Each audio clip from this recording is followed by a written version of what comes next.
इस प्रोग्राम को conditional statement के साथ लिखना चाहते हैं, तो सबसे पहले आप क्या करेंगे, इस प्रोग्राम में आप आइडेंटिफाई करेंगे कि कौन कौन से स्टेटमेंट ऐसे हैं जो आप किसी कंडीशन के अकॉर्डिंग चलाना चाहते हैं। तो हमने कहा ये दोनों स्टेटमेंट हमारे कंडीशनल स्टेटमेंट हैं।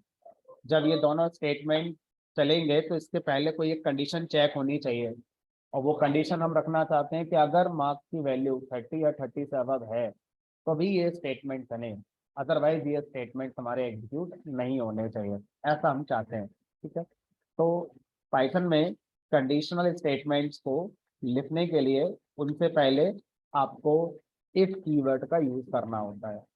तो इफ कीवर्ड के बाद आप एक स्पेस लगाएंगे, और स्पेस के बाद फिर आप क्या लिखते हैं, अपनी कंडीशन लिखते हैं। तो यहाँ पर आप कोई भी कंडीशन लिख सकते हैं, और जनरली हम जो भी कंडीशन लिखेंगे उसको लिखने के लिए हम कंपैरिजन ऑपरेटर का यूज कर रहे होते हैं। ठीक है, ऐसा रूल नहीं है, बट ज़्यादा बार हम देखते हैं कि कंडीशन बनाने के लिए कंपैरिजन तो करना ही पड़ेगा।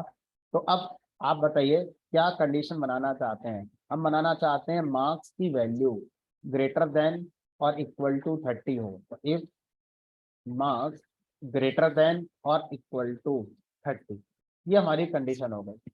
अगर ये कंडीशन हमारी ट्रू है तो हम चाहते हैं ये आगे के दो स्टेटमेंट एग्जीक्यूट होने चाहिए। ठीक है, तो अब आगे के दो स्टेटमेंट एग्जीक्यूट होने चाहिए ऐसा हमारे ब्रेन के अंदर है, लेकिन पाइथन इंटरप्रेटर को कैसे पता चलेगा कि इस कंडीशन के ट्रू होने पर सिर्फ ये दोनों ही रन करने हैं, ये वाला रन नहीं करना है। तो कहीं तो आपने कोई ऐसी मार्किंग कर नहीं रखी है कि भाई इस बात के सही होने पर बस ये दोनों चलने चाहिए। इंटरप्रेटर को लगेगा कि ये स्टेटमेंट इसी के आगे लिखे हुए सारे के सारे, तो ये सारे के सारे तभी चलाने हैं जब ये सही होगा, लेकिन हम ऐसा नहीं चाहते हैं। तो जो आप चाहते हो इस बात को इंटरप्रेटर तक कैसे पहुंचाओगे कि नहीं भी हम तो बस इन दोनों की बात कर रहे हैं, बाकियों के लिए कंडीशन नहीं है हमारी। तो उसके लिए क्या करा जाता है, उसके लिए कॉन्सेप्ट आता है ग्रुपिंग ऑफ स्टेटमेंट। वो स्टेटमेंट जो किसी एक ही हमारे कंडीशन के ट्रू होने पर आप रन करना चाहते हैं, उनका क्या बना देते हैं, ग्रुप बना देते हैं। ठीक है, तो जब भी हम प्रोग्रामिंग में स्टेटमेंट्स का ग्रुप बनाते हैं, ग्रुपिंग ऑफ स्टेटमेंट, तो उसको हम एक टेक्निकल वर्ड के नाम से जानते हैं, ब्लॉक। कि हम क्या बनाना चाहेंगे, स्टेटमेंट्स का ब्लॉक बनाना चाहेंगे। ब्लॉक शब्द को हमने आज पहली बार नहीं सुना है, इस वर्ड को हम पहले से जानते हैं। जैसे आप जिस सोसाइटी में रहते हैं वहां भी तो ब्लॉक होते होंगे। आप नोएडा के सेक्टर 16 में है तो सेक्टर 16 का ये भी तो कोई ब्लॉक होगा, block A, block B, block. तो ब्लॉक का मतलब क्या होता है, एक दायरा, एक बाउंड्री, एक एरिया है, इसके बाहर दूसरा ब्लॉक होगा। तो ब्लॉक वाइज अगर कोई चीजें करेंगे तो इजीली आइडेंटिफाई किया जा सकता है ये यहाँ पर होंगी वहां नहीं होंगी। तो इसलिए यहाँ पर भी क्या नाम दिया गया, ब्लॉक नाम दिया गया। तो अब पाइथन के अंदर इफ का क्या बनेगा, ब्लॉक बनेगा। इफ का ब्लॉक क्या कंटेन करेगा, उन स्टेटमेंट्स को कंटेन करेगा जो चलना चाहते हैं, कब, जब इसकी कंडीशन ट्रू होगी। और अगर इफ की कंडीशन फॉल्स होगी तो फिर इफ के ब्लॉक के स्टेटमेंट एग्जीक्यूट नहीं होंगे। ठीक है, अब ब्लॉक कैसे बनाया जाए, ब्लॉक बनाना है ये समझ में आ गया। क्यों बनाना है, क्योंकि हम ये आइडेंटिफाई करना चाहते हैं कि कौन कौन से स्टेटमेंट हैं जो इस कंडीशन से अफेक्टेड होंगे, इसलिए हम ब्लॉक बनाना चाहते हैं। ठीक है, कैसे बनाया जाता है ये हमें भी नहीं पता। तो कैसे का मतलब होता है सिंटैक्स, क्या लिखे प्रोग्राम में ऐसा कि हमारा ब्लॉक बनकर तैयार हो जाए। तो पाइथन के अंदर ब्लॉक बनाने के लिए जो कॉन्सेप्ट दिया गया वो कॉन्सेप्ट का नाम होता है इंडेंटेड ब्लॉक। इंडेंटेड ब्लॉक, ठीक है, और वो प्रोसेस जिसमें हम इंडेंटेड ब्लॉक बनाते हैं उसे इंडेंटेशन नाम दिया गया है। तो हम ऐसा कह सकते हैं कि पाइथन में अगर हम कोई ब्लॉक बनाएंगे तो इंडेंटेशन टेक्निक का यूज करके ब्लॉक बनाते हैं। कैसे बनाया जाता है, तो इफ के आगे कॉलन लगाएंगे। तो इफ है, इसके आगे कॉलन, एक होता है सेमी कॉलन, एक होता है कॉलन। सेमी कॉलन वाली की को शिफ्ट के साथ प्रेस करेंगे तो आपका कॉलन बन जाता है। उसके बाद क्या करेंगे, जो स्टेटमेंट इसके इंडेंटेड ब्लॉक में लिखने हैं वो नेक्स्ट लाइन से हमारा एक स्टार्टिंग स्पेस देकर लिखे जाएंगे। स्टार्टिंग स्पेस कितना होगा ये आपको डिसाइड करना है। आप 1 रख सकते हैं, आप 2 रख सकते हैं, आप 3 रख सकते हैं, आप 4 रख सकते हैं, टैब स्पेस रख सकते हैं, ये आप पे डिपेंड करेगा पूरी तरह से। ठीक है, तो हमने क्या करा, हमने स्टार्टिंग स्पेस अभी 2 यूज करे। अब क्या इस स्टेटमेंट को भी इसके इंडेंटेड ब्लॉक में रखना चाहते हैं? हमने कहा रखना चाहते हैं, तो सेम आपको स्टार्टिंग स्पेस इसके लिए भी देने होंगे, ऐसे करके। अभी ये एरर आ जाएगी, अब ये सही है। तो एक इंडेंटेड ब्लॉक में जितने भी स्टेटमेंट आएंगे उन सब में स्टार्टिंग स्पेस सेम होने चाहिए। अगर ऐसा हो गया तो फिर से एरर आ जाएगी, ऐसा हो गया तो फिर से एरर आ जाएगी। तो ठीक है, मैंने ऐसे लिख दिया। अब ये दोनों हमारे स्टेटमेंट इफ के इंडेंटेड ब्लॉक का पार्ट बन गए। अब क्या इस स्टेटमेंट को भी इसके ब्लॉक का पार्ट बनाना चाहते हैं? हमने कहा नहीं, इसको नहीं बनाना चाहते हैं। तो अब हम इस इफ के ब्लॉक को एंड करना चाहते हैं। तो एंड कैसे होगा? कोई भी स्टेटमेंट जो बिना हमारा स्टार्टिंग स्पेस के लिखा जाएगा वो इसके इस इंडेंटेड ब्लॉक को टर्मिनेट कर देगा। दैट मीन्स अगर मैं इस स्टेटमेंट को बिना स्टार्टिंग स्पेस के लिखूं जो कि लिखा हुआ था, ऑटोमेटिकली ये स्टेटमेंट क्या कर देगा, इसके ब्लॉक को टर्मिनेट कर देगा और ये खुद इस ब्लॉक के आगे का स्टेटमेंट कंसीडर होगा, इस ब्लॉक का स्टेटमेंट कंसीडर नहीं होगा। ठीक है, अब एक टेक्निकल वर्ड हम लोग लेकर आते हैं, उस टेक्निकल वर्ड का नाम है इंडेंट। इंडेंट किसे कहते हैं? इंडेंट का मतलब होता है starting space in A statement. किसी स्टेटमेंट की स्टार्टिंग में जो स्पेस आते हैं उसको हम इंडेंट के नाम से जानते हैं। ठीक है, इसका मतलब अगर मैं आपसे कहूं ये, क्या ये इंडेंट कहलाएगा? हमने कहा नहीं। ये इंडेंट कहलाएगा? हमने कहा ये कहलाएगा। अगर मैं यहाँ पर स्पेस दे दूं सेल में तो ये इंडेंट कहलाएगा? हमने कहा नहीं, ये नहीं कहलाएगा। तो इंडेंट सिर्फ उस स्पेस को कहते हैं जो किसी भी स्टेटमेंट की स्टार्टिंग में आते हैं, उसको हम बोलते हैं इंडेंट। ठीक है, तो मैं यहाँ पर कह सकता हूँ इस ब्लॉक को इंडेंटेड ब्लॉक, क्योंकि मैंने ये कैसे बनाए हैं, इंडेंट देकर बनाए हैं। कोई भी अनइंडेंट स्टेटमेंट हमारा ब्लॉक को टर्मिनेट कर देगा। ठीक है, तो इस तरह से ये हो गया इंडेंट। अब कितने इंडेंट? तो कितने इंडेंट को हम वर्ड देते हैं इंडेंटेशन लेबल। तो यहाँ पर हम एक शब्द और लेकर आए, इंडेंटेशन लेबल। इंडेंटेशन लेबल का मतलब होता है number of indent, number of indent, number of indent. तो अब ये बताओ कि अगर मैं आपसे कहूँ कि मैंने यहाँ पर इस इंडेंटेड ब्लॉक को बनाने में इंडेंटेशन लेवल क्या रखा है, तो आप क्या बताएंगे? 2 इंडेंटेशन लेवल, क्योंकि 2 ही तो मैंने स्टार्टिंग स्पेस दी है, 2 ही तो इंडेंट दिए मैंने यहाँ पर। तो इस ब्लॉक का इंडेंटेशन लेवल क्या है? 2 का है। ये आंसर आपको डिसाइड करना है कि कितने का रखना चाहते हो इंडेंटेशन लेवल। 2 का रखना है, 3 का रखना है, 4 का रखना है, 6 का रखना है, 10 का रखना है, आपकी मर्जी है। ठीक है, अब आगे चलते हैं, बात करते हैं इन स्टेटमेंट। अगर ये स्टेटमेंट इस कंडीशन में नहीं आए तो ये अनकंडीशनल स्टेटमेंट कहलाएंगे। हर वो स्टेटमेंट जो इफ ब्लॉक के अंदर है उसे कंडीशनल स्टेटमेंट कहेंगे, और हर वो स्टेटमेंट जो इफ ब्लॉक के बिना लिखा हुआ है, इफ ब्लॉक के पहले है या इफ ब्लॉक के बाद है, वो अनकंडीशनल स्टेटमेंट हमारा कहलाएगा। तो ये हमारा अनकंडीशनल स्टेटमेंट है, ये अनकंडीशनल है सारे के सारे। लेकिन सर हम तो नहीं चाहते थे, क्योंकि फेल और सैड की भी तो कंडीशन होगी, क्योंकि अगर ये अनकंडीशनल बने रह गए तो फिर तो जब भी प्रोग्राम चलेगा ये जरूर चलेंगे। क्योंकि अनकंडीशनल स्टेटमेंट क्या बोलते हैं कि जब भी प्रोग्राम चलेगा हम जरूर चलेंगे। कंडीशनल स्टेटमेंट ये कहते हैं कि जब प्रोग्राम चलेगा तो हम चलने से पहले ये देखेंगे कि हमारी कंडीशन ट्रू है कि नहीं, अगर होगी तो हम चलेंगे, नहीं होगी तो नहीं चलेंगे। तो अब ये बताओ क्या फेल और सेट आपके वाले प्रॉब्लम स्टेटमेंट में कंडीशनल स्टेटमेंट है या अनकंडीशनल स्टेटमेंट है? अनकंडीशनल मतलब आप इनको हमेशा चलाना चाहते हैं, तो ये हो गया ना। देखो मैं इसको रन करूं प्रोग्राम को, मैंने कहा भाई एंटर मार्क 45। तो अब ये बताओ, हमारा अगर मार्क्स की वैल्यू 45 है तो लाइन नंबर 2 पर जब इफ कंडीशन एग्जीक्यूट होगी तो क्या रिजल्ट जनरेट हुआ होगा, ट्रू या फॉल्स? ट्रू, क्योंकि 45 तो ग्रेटर है 30 से। इफ की कंडीशन ट्रू होने पर इफ का ब्लॉक एग्जीक्यूट किया गया होगा, पास और हैप्पी प्रिंट हो गया होगा। अब उसके आगे के स्टेटमेंट सारे के सारे कैसे अनकंडीशनल है, तो सारे चलेंगे। तो फेल सेट बाय, पर हम तो नहीं चाहते थे फेल सेट बाय आना चाहिए। तो आपने कहीं बताया कि ये हमेशा नहीं चलेंगे, आपने इनका कहा कि ये हमेशा नहीं चलेंगे, ठीक है, ये कंडीशन पे चलेंगे।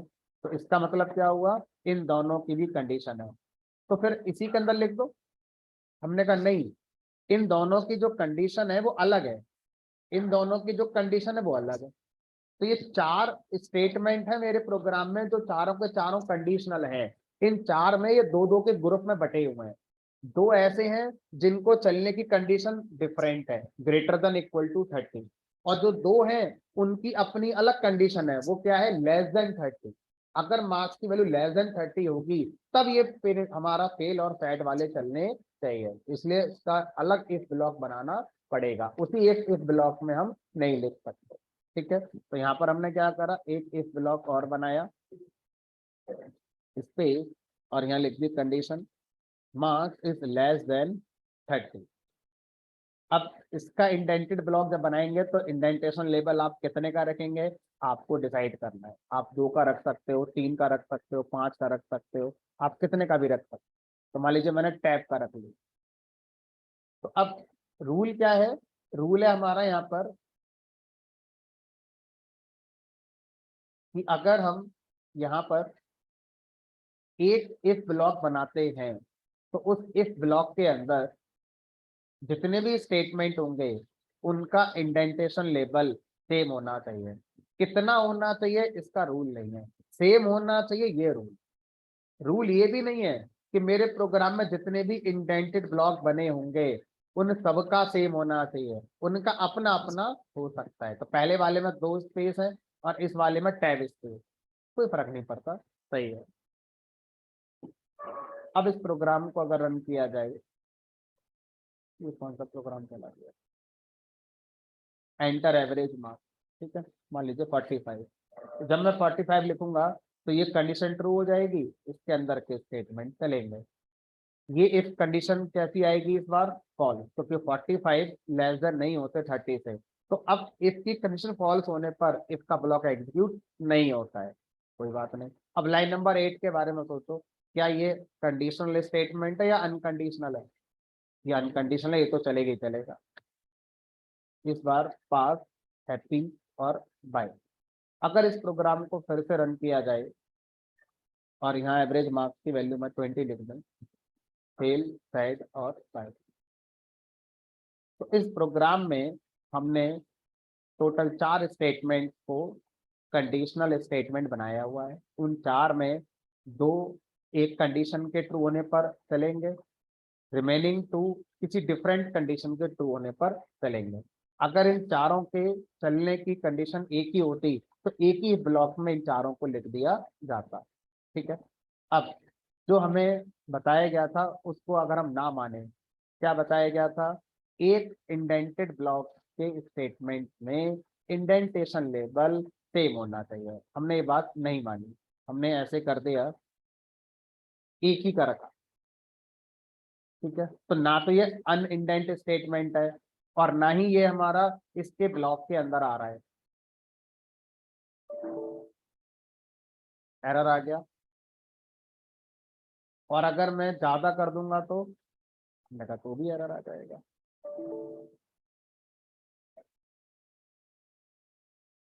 ठीक है। तो सर अगर मैं ऐसे कर दूं, देखने में अच्छा नहीं लग रहा है, बट अकॉर्डिंग टू रूल जो बताया गया था वो तो मैंने माना ही है सारी बात। आपने कहा था इंडेंटेशन लेवल कितना रखना है, इसका कोई रूल नहीं है, लेकिन एक ब्लॉक के सारे स्टेटमेंट्स में सेम होना चाहिए ये रूल, तो मैंने रूल तो माना ही है, तो ये सही है। देखने में अच्छा नहीं लग रहा है, रीडेबिलिटी बहुत अच्छी नहीं है, बट ये सही है, कोई प्रॉब्लम नहीं है। ठीक है, तो अब वर्ल्ड वाइड पाइथन के जितने भी प्रोग्रामर्स हैं, अगर वो अपने अपने हिसाब से इंडेंटेशन लेवल देंगे, तो कल को जब वो एक दूसरे का लिखा हुआ कोड पढ़ेंगे तो थोड़ा सा रीडेबिलिटी सही नहीं रहेगी। तो एक स्टैंडर्ड दे दिया गया, वो स्टैंडर्ड दिया गया टैब स्पेस का, कि अब जितने भी वर्ल्ड वाइड पाइथन के प्रोग्रामर हैं, अगर वो कभी भी इंडेंटेड ब्लॉक बनाएंगे तो इंडेंटेशन लेवल टैब स्पेस का लेकर चलें। उन्हें चलना ही होगा ऐसा रूल नहीं है, उन्हें वो ऐसा करना चाहिए, ये सजेशन। तो ये सजेशन हर कोई मानता है। ठीक है, तो आप जहां भी जाओगे, कहीं से पढ़ोगे या किसी फ्रेंड के साथ मिलकर पढ़ोगे जो कहीं से और से पढ़ रहा है पाइथन, तो वो यही जानता होगा कि टैब स्पेस ही होता है, तो आपको एक दूसरे का कोड समझने में आसानी होगी, but it is not a rule. ठीक, अब मान लीजिए आपसे कहा जाए कि हम जो भी इफ स्टेटमेंट लिख रहे हैं, इस स्टेटमेंट के बाद हम स्पेस देते हैं, क्या स्पेस देना ये जरूरी है? इसके बाद ये हमने कहा ये देना जरूरी है, ना दे तो हमने कहा करके देख लेते हैं, इनवैलिड सिंटैक्स। क्योंकि अब ये कैसे पता चलेगा कि कीवर्ड कौन है? पाइथन इंटरप्रेटर कैसे माने कीवर्ड का नाम इतना है या इतना है या इतना है ना? तो इसलिए या तो स्पेस देंगे, और अगर आप स्पेस नहीं देना चाहते तो पैरेंथेसिस के अंदर आप अपनी कंडीशन को लिख सकते। तो इफ कंडीशन लिखने के दोनों तरीके सही हैं। पहला इफ के बाद स्पेस और अपनी कंडीशन, दूसरा इफ के बाद स्पेस अगर आप नहीं लगा रहे हैं तो पैरेंथेसिस के अंदर आप अपनी कंडीशन को लिख सकते हैं। ठीक है, तो ये भी चलेगा, हमने कहा ये भी चलेगा। और अगर मान लीजिए मैंने इफ के साथ पैरेंथेसिस लगा दी और बीच में स्पेस भी दे दिया, तो हमने कहा गलत नहीं है, बट रीडेबिलिटी खराब हो गई। ऐसे तो यहाँ भी मैं स्पेस एक देना चाहिए कम से कम, रूल है, कितने दे सकता हूँ उसका कोई रूल नहीं है, ये सही है, हमने कहा सिंटैक्स सही है, लेकिन आपको ऐसा करना नहीं चाहिए, इससे रीडेबिलिटी खराब हो रही है आपकी। तो फिर कंडीशन कैसे बनेगी अगर आप एक ही हटा दोगे? तो कंडीशन अब ये गलत होगा कि सही होगा, ये सिनेरियो पर डिपेंड करेगा। अभी सही होगा, लेकिन हमेशा सही होगा ऐसा जरूरी नहीं है। जैसे यहाँ पर आप मुझसे कहो इफ को आगे बढ़ा देते हैं, तो मैं ये तो नहीं बोलूंगा कि गलत है, लेकिन आप बोलो सर इस इफ को आगे बढ़ा दो, तो मैं डेफिनेटली बोलूंगा ये गलत, अभी एरर आ जाएगी। ठीक है, तो यहाँ पर आप ऐसा लिखोगे तो ये आपकी, लेकिन इसके साथ करोगे तो नहीं आएगी। क्यों नहीं आएगी, अभी वहां तक नहीं पहुंचे। ठीक है, अभी हम इतना ही रुकते हैं और इतना ही समझते हैं चाहिए। तो इस तरह से हम लोग क्या कर सकते हैं, इफ को लिखने का जो एक स्टैंडर्ड तरीका है उसको देखें, तो इसके साथ या तो स्पेस देकर बिना पैरेंथेसिस में कंडीशन लिखते हैं, या इसके साथ बिना स्पेस देकर पैरेंथेसिस में कंडीशन लिखते हैं। ठीक है, तो ये दो स्टैंडर्ड वे हैं, दोनों में से कोई सा भी आप यूज कर सकते हैं। वर्ल्ड वाइड प्रोग्रामर पाइथन के इन्हीं दो तरीकों का यूज करते हैं। अगर वो प्रोग्रामर पाइथन के अलावा जावा सी डॉट नेट का भी प्रोग्राम बनाते हैं तो वो ये तरीका यूज करेंगे, क्योंकि जावा सी डॉट नेट में ये तरीका यूज किया जाता है। और अगर वो प्रोग्रामर सिर्फ पाइथन के ही हैं, उन्हें और प्रोग्रामिंग लैंग्वेज नहीं आती है, तो शायद वो ये वाला यूज कर रहे हैं। ठीक है, क्योंकि इस वाले में देखो एक एक्स्ट्रा की प्रेस करनी पड़ी स्पेस, लेकिन इस वाले में दो की प्रेस करनी पड़ेंगी, ओपन करने के लिए पैरेंथेसिस को और क्लोज करने के लिए। तो इसमें आपको ज्यादा एफर्ट लगे, कितने ज्यादा, एक की ज्यादा प्रेस करनी पड़ेगी आप। ठीक है, इस वाले में वो एक की आपकी बच जाएगी, क्योंकि बस आपको स्पेस तो प्रेस करना है, आपको डिसाइड करना है, टेक्निकल कोई डिफरेंस नहीं। ठीक है, अब इंडेंटेड ब्लॉक बनाना नेसेसरी है? बिना इंडेंटेड ब्लॉक बनाए क्या हम ऐसा नहीं कर सकते? दैट मीन्स मैं इसी के आगे लिखना चाहता हूँ ऐसे करके, इफ लाइक दिस। तो अब क्या मैं ऐसा कर सकता हूँ? देखा, चला कर देखते हैं। कि अगर मैं इस स्टेटमेंट के आगे ही अगर लिखना चाहूँ एक स्टेटमेंट और उसके बाद फिर आगे के स्टेटमेंट मैं अपना लिखना चाहूँ, ठीक है, तो ये यहाँ पर क्या आ गई हमारी एरर आ गई। तो सर इसको भी यहाँ पर कर देते हैं इनवैलिड, इसको सेमीकोलन लगा देते हैं, एवरेज मार्क्स यहाँ पर कर दिया 45, पास हैप्पी बाय। तो अगर आप इसके साथ इंडेंटेड ब्लॉक में नहीं जाना चाहते तो आप सेम लाइन पर इसके स्टेटमेंट को लिख सकते हैं, लेकिन ध्यान आपको क्या देना होगा कि सेम लाइन पर जितने स्टेटमेंट लिखे जाएंगे वो हर स्टेटमेंट के साथ सेमीकोलन आपको लगाना पड़ेगा। अब यही प्रोग्राम अगर मैं दूसरे वाले के साथ भी लिखना चाहूँ तो अभी एरर आ जाएगी, और यहाँ पर अगर मैं सेमीकोलन लगाकर फिर ये लिखूंगा तो चल जाएगा।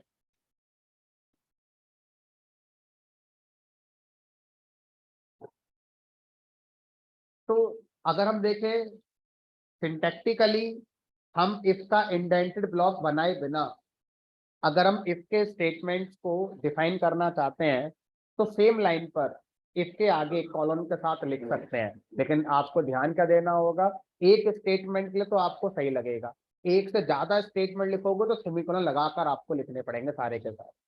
ये अप्रोच बहुत ज्यादा एक्सेप्ट नहीं करी गई है world wide.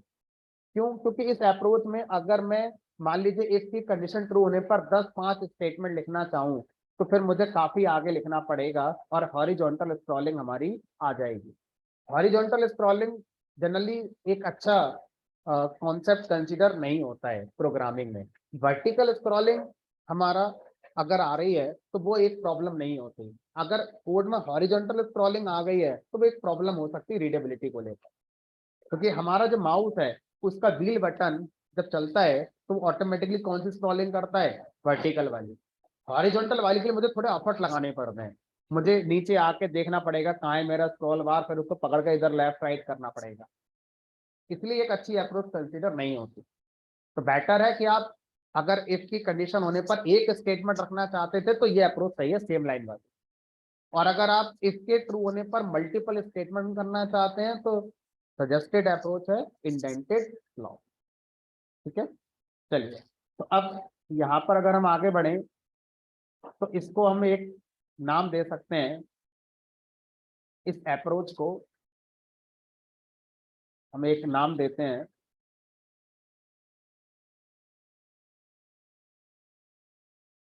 Inline, inline statement. Inline मतलब सेम लाइन पर लिखे गए स्टेटमेंट। तो दूसरा होता है इंडेंटेड ब्लॉक के स्टेटमेंट, इनलाइन स्टेटमेंट, और दूसरा हो गया हमारा इंडेंटेड ब्लॉक के अंदर लिखे गए स्टेटमेंट।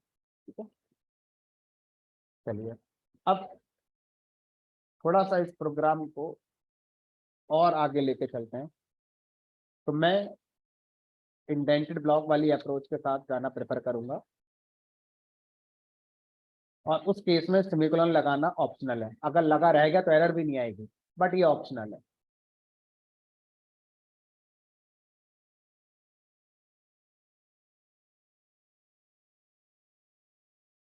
और मैं इस हैबिट के साथ आगे कोडिंग कर रहा हूँ, आप जो हैबिट यूज करना चाहें कर सकते हैं, स्पेस वाली या पैरेंथेसिस वाली। अब हम इस प्रोग्राम में कुछ बेटर करने की कोशिश करेंगे। क्या बेटर आप कर सकते हैं, इस प्रोग्राम को स्लो मोशन में इस बार मैं एग्जीक्यूट कराऊंगा, हम इसका आउटपुट जानते हैं, लेकिन हम कुछ और करने में इंटरेस्टेड हैं इस बार। मान लीजिए जैसे ही मैं एंटर प्रेस करूंगा तो वैसे ही ये जो वैल्यू है ये इनपुट फंक्शन रीड करेगा एज स्ट्रिंग, फिर इस स्ट्रिंग को फ्लोट में कन्वर्ट कर दिया जाएगा। तो अब ये जो 45 स्ट्रिंग में आया था इनपुट फंक्शन से, ये फ्लोट में कन्वर्ट हो गया और कन्वर्ट होकर इस वेरिएबल में जाकर स्टोर हो गया। लाइन नंबर 1 का एग्जीक्यूशन कंप्लीट हो गया, लाइन नंबर 2 का एग्जीक्यूशन स्टार्ट हुआ, इसकी कंडीशन चेक हुई 45 is greater than equal to 30, condition true आ गई, यहाँ पर ट्रू बना। कंडीशन ट्रू होने का मतलब है इसके अंदर के जो स्टेटमेंट है इनका एग्जीक्यूशन हो गया, पास और हैप्पी। हाँ तो ठीक है। उसके बाद अब मेरा क्वेश्चन है आपसे, मैंने आपको स्लो मोशन में यहाँ तक का एग्जीक्यूशन समझा दिया। अब मेरा क्वेश्चन ये है, लाइन नंबर 5 के बारे में आप क्या कहेंगे? लाइन नंबर 5 कंडीशनल स्टेटमेंट है या अनकंडीशनल स्टेटमेंट है? इसको मैं दूसरा एक स्टेटमेंट दे देता हूँ, शायद बता पाए इस बार। लाइन नंबर 5 का एग्जीक्यूशन होगा या नहीं होगा? ठीक है, तो मैंने जो दो क्वेश्चन पूछे वो एक ही बात है, पूछने का तरीका मेरा अलग अलग है। फिर से पूछते हैं, लाइन नंबर 5 कंडीशनल स्टेटमेंट को रिप्रेजेंट कर रही है या अनकंडीशनल स्टेटमेंट को रिप्रेजेंट कर रही है? फिर दूसरा क्वेश्चन इसी के लिए मैंने कहा कि लाइन नंबर 5 का एग्जीक्यूशन होगा या नहीं होगा। चलो अब इसको समझने की कोशिश करते हैं। अगर आप ये कहेंगे मुझसे कि सर लाइन नंबर 5 का एग्जीक्यूशन नहीं होना चाहिए, तो ये कैसे पता चला होगा इंटरप्रेटर को कि लाइन नंबर 6 और 7 चले या ना चले? क्योंकि लाइन नंबर 6 और 7 के चलने और ना चलने के लिए कौन रेस्पॉन्सिबल है? इसकी कंडीशन। अगर इसकी कंडीशन ट्रू आएगी तो लाइन नंबर 6 और 7 चलेंगे, अगर इसकी कंडीशन फॉल्स आएगी तो लाइन नंबर 6 और 7 नहीं चलेंगे। अब आप ये कह रहे हो कि हम तो लाइन नंबर 5 ही नहीं चलाएंगे, तो जब लाइन नंबर 5 चलाओगे ही नहीं तो फिर कैसे बताएगा कोई इंटरप्रेटर को कि 6 और 7 चलने चाहिए कि नहीं चलने चाहिए? कम से कम मैं एग्जीक्यूट करा के ट्रू फॉल्स कुछ तो लेकर आओ लाइन नंबर 5 पे। इसका मतलब है लाइन नंबर 5 का एग्जीक्यूशन होगा। लाइन नंबर 5 एक अनकंडीशनल स्टेटमेंट है। लाइन नंबर 5 यानी कि इफ स्टेटमेंट अपने आप में अनकंडीशनल स्टेटमेंट होता है, उसके अंदर जो स्टेटमेंट लिखे होते हैं वो कंडीशनल स्टेटमेंट होते हैं। इफ इटसेल्फ एक अनकंडीशनल स्टेटमेंट बाय डिफॉल्ट होता है। ठीक है, तो अब लाइन नंबर 5 का एग्जीक्यूशन होगा और इस कंडीशन का रिजल्ट क्या आएगा इस बार? फॉल्स। इसलिए इंटरप्रेटर को पता चला कि इनका एग्जीक्यूशन नहीं होगा। ठीक है, उसके बाद अब इंटरप्रेटर कहां पहुंच जाएगा? सीधा 5 को चलाने के बाद लाइन नंबर 8 पर। ये तो अनकंडीशनल है, चलेगी चलेगी हमारी। ठीक है, तब आपका आउटपुट आएगा वो जो आपने जल्दीबाजी में इससे पहले देखा था। ठीक है, तो अब इस प्रोग्राम का एग्जीक्यूशन अब मैं फिर से दोबारा करूंगा और स्लो मोशन में करूंगा और इस बार एक दूसरे नजर से हम एग्जीक्यूशन को देखेंगे।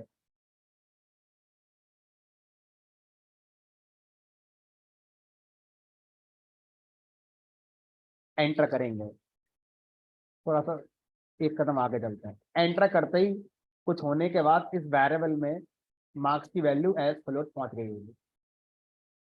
अब ये बताओ, आपका मन आपसे ये कह रहा है कि चलो सीधा लाइन नंबर 5 के पास चलते हैं?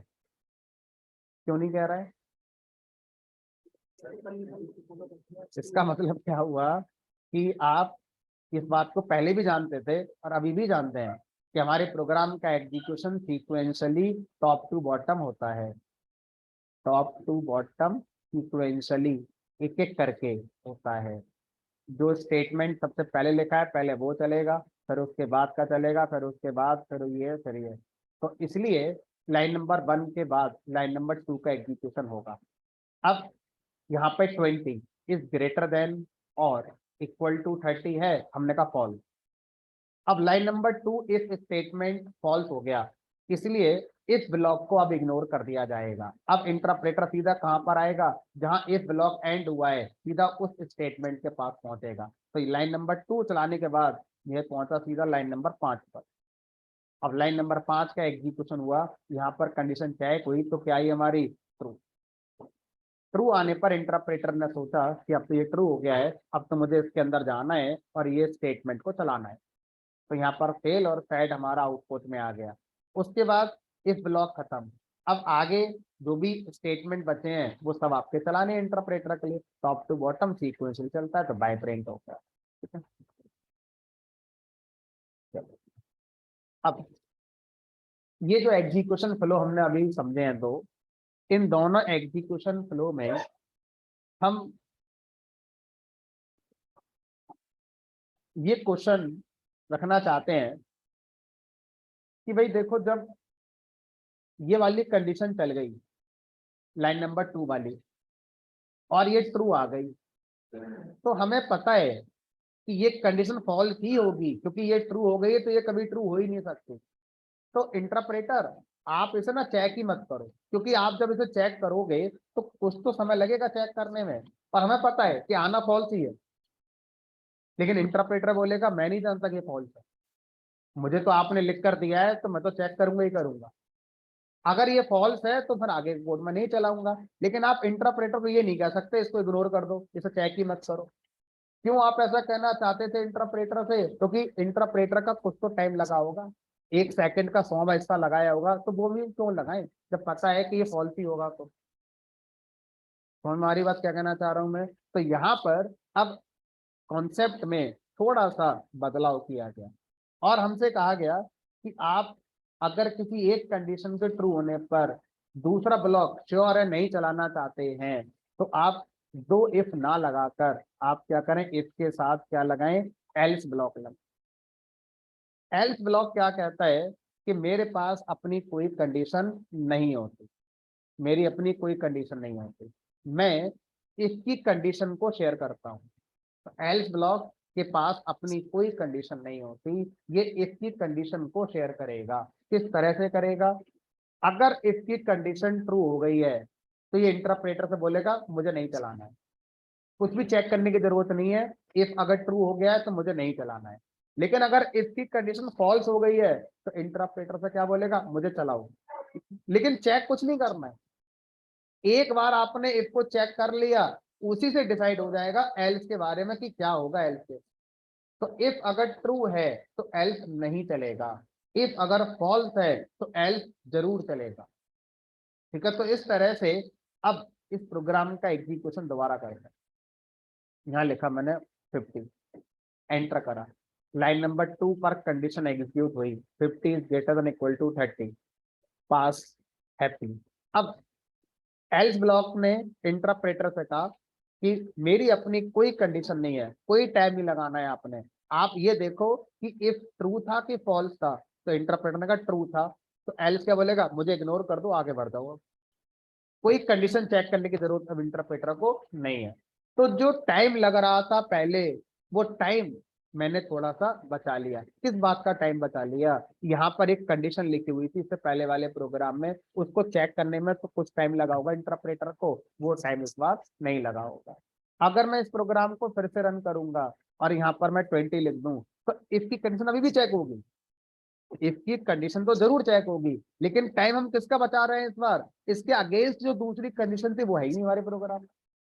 क्योंकि अगर ये फॉल्स है तो एल्स क्या बोलेगा इंटरप्रेटर से, मुझे चलाओ। ठीक है, तो इफ फॉल्स है तो एल्स जरूर चलेगा, फेल और चलेगा। तो इस तरह से हम लोग इफ एल्स ब्लॉक का कॉन्सेप्ट यूज कर सकते हैं।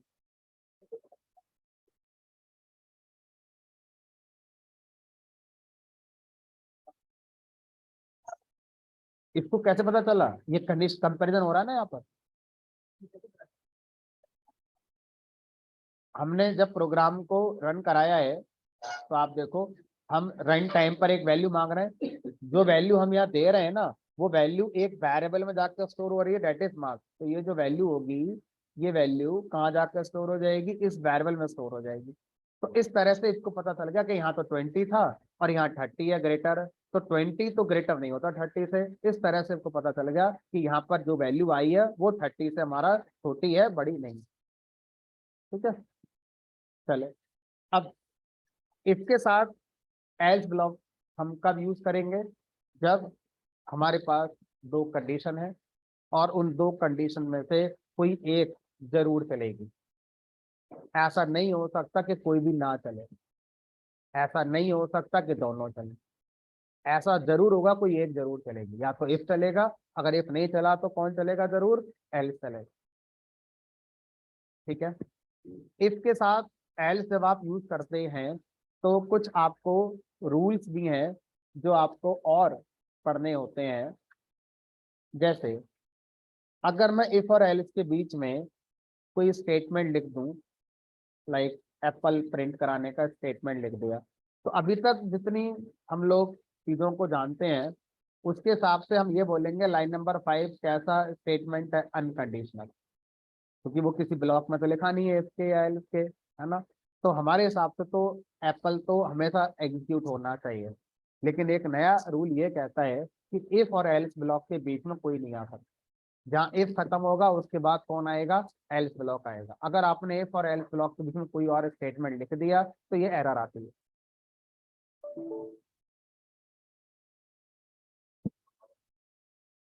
ठीक है, तो इफ और एल्स के बीच में आप कुछ नहीं लिख सकते। लेकिन अगर आप दो इफ लगा रहे होते तो ये दोनों इफ ना एक दूसरे को जानते ही नहीं है। इसको मतलब ही नहीं ये कौन है, इसको मतलब नहीं ये कौन है। तो अब इन दोनों के बीच में आप एक स्टेटमेंट लिखो, दो लिखो, 10 लिखो, 1000 लिखो, फर्क ही नहीं पड़ता इनके किसी को, क्योंकि ये दोनों इफ कैसे हैं, एक दूसरे से अलग अलग हैं। तो अब अगर मैं ये चलाऊंगा तो एप्पल जरूर चलेगा, और अगर मैं ये चलाऊंगा तो भी एप्पल चलेगा, क्योंकि वो तो कैसा स्टेटमेंट है, अनकंडीशनल। तो दो इफ और इफ के साथ एल्स, इनमें क्या डिफरेंस है। पहला डिफरेंस सिंटैक्स वाला जो सामने दिख रहा है, दो इफ इंडिपेंडेंट होते हैं। इन दोनों के बीच में आप कुछ भी लिख सकते हैं। पहला इफ खत्म हुआ, दूसरा इफ आपने शुरू करा, इनके बीच में आप कितने भी और स्टेटमेंट लिख सकते हैं, इन दोनों को कोई फर्क नहीं पड़ता। इफ और एल्स ये आपस में डिपेंडेंट होते हैं, आपस में जुड़े हुए होते हैं। इन दोनों के बीच में कोई और स्टेटमेंट नहीं आ सकता। जहां इफ एंड होगा उसके बाद से एल्स ब्लॉक स्टार्ट होना ही चाहिए, अगर लगा रहे हो एल्स ब्लॉक तो। नहीं तो मत लगाओ, अगर लगाना है तो इफ के बाद ही एल्स आएगा।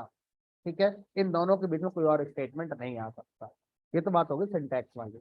कॉन्सेप्ट क्या कहता है, कॉन्सेप्ट ये कहता है कि अगर दो इफ लगे हैं और ये एक दूसरे को नहीं जानते, इंडिपेंडेंट हैं, मतलब दोनों चल सकते हैं। अगर दोनों की कंडीशन अपनी अपनी है और दोनों की कंडीशन ट्रू होगी, दोनों चल जाएंगे हम। हो सकता है दोनों ना चलें, क्योंकि दोनों की अपनी कंडीशन है, हो सकता है दोनों फॉल्स हो जाए, दोनों ही नहीं चलेंगे हमारे। लेकिन अगर इसके साथ एल्स लगा हुआ है तो ये श्योर है कि एक जरूर चलेगा, क्योंकि कंडीशन एक ही है इस बार। अगर वो कंडीशन फॉल्स हो गई तो एल्स चलेगा, अगर वो कंडीशन ट्रू हो गई तो इफ चलेगा। क्या दो इफ के साथ ऐसा कह सकते हो कि पहले वाली इफ की कंडीशन फॉल्स है तो जरूरी है दूसरा इफ चलेगा ही चलेगा। हमने कहा नहीं, उसमें तो अपनी कंडीशन है, वो अपनी कंडीशन चेक करेगा ना, उसको पहले वाले से क्या मतलब है। अगर उसकी अपनी कंडीशन फॉल्स हो गई तो वो भी नहीं चलेगा फिर, हमारी कहानी। तो इफ के साथ L mutually exclusive condition represent करता है। म्यूचुअली एक्सक्लूसिव का मतलब होता है दो में से एक जरूर होगी, दोनों कभी नहीं हो सकती, एक ही होगी और एक जरूर होगी। तो ये कैसा होता है, म्यूचुअली एक्सक्लूसिव, या इसको हम आसान नाम दे सकते हैं, ये इफ के साथ एल्स डिपेंडेंट होते हैं। ठीक है, चलो। अब अगर इफ के साथ एल्स जब हम पढ़ते हैं तो कुछ और बातें जो हमें यहाँ पर सीखनी चाहिए।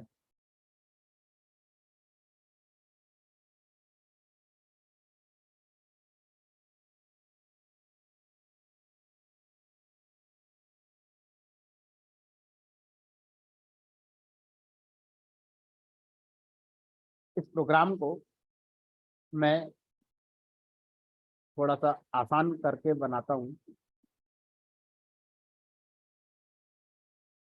यहाँ पर मैंने सिंपली लिख दिया 10 is greater then 5, print Apple. इस बार मैं कुछ सिनेरियोज हैं जो आपको समझाने की कोशिश कर रहा हूँ इस एल्स के साथ। अभी इसका आउटपुट प्रोग्राम का क्या आना चाहिए। अगर इफ की कंडीशन ट्रू हुई तो इफ का ब्लॉक चलेगा, इफ की कंडीशन फॉल्स हुई तो एल्स का ब्लॉक चलेगा। तो अभी मैंने साफ साफ लिख दिया 10 इज ग्रेटर देन 5, तो ये तो ट्रू है, तो एप्पल ही चलेगा, मैंगो चलेगा नहीं, बाय तो फिर भी चलेगा, अनकंडीशनल है। अच्छा, अगर मैं आपसे कह दूं 10 इज लेस देन 5,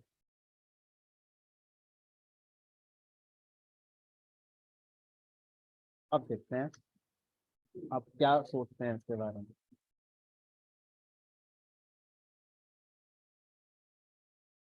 मैंने इफ के साथ 2 एल्स लगा दिए, तो इसकी कंडीशन तो फॉल्स है, तो मैंने 2 एल्स लगाई, तो कौन सा वाला एल चलेगा? तो रूल कहता है कि एक इसके साथ एक ही एल्स आ सकता है।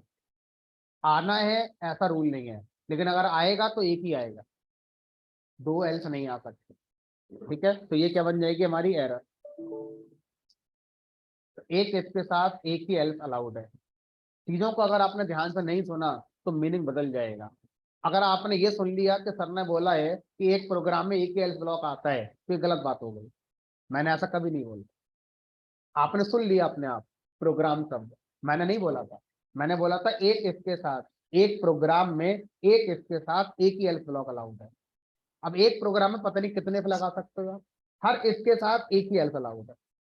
तो इसका मतलब ये नहीं है ना कि एक प्रोग्राम में एक एल्स अलाउड है ना। तो एक इसके साथ एक एल्स ब्लॉक अलाउड है, और जरूरी नहीं है कि आएगा ही आएगा वो, लेकिन अगर आएगा तो एक ही आएगा, एक से ज्यादा नहीं आएंगे।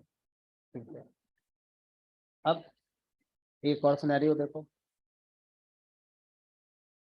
इसके साथ एल्स जरूर आता है।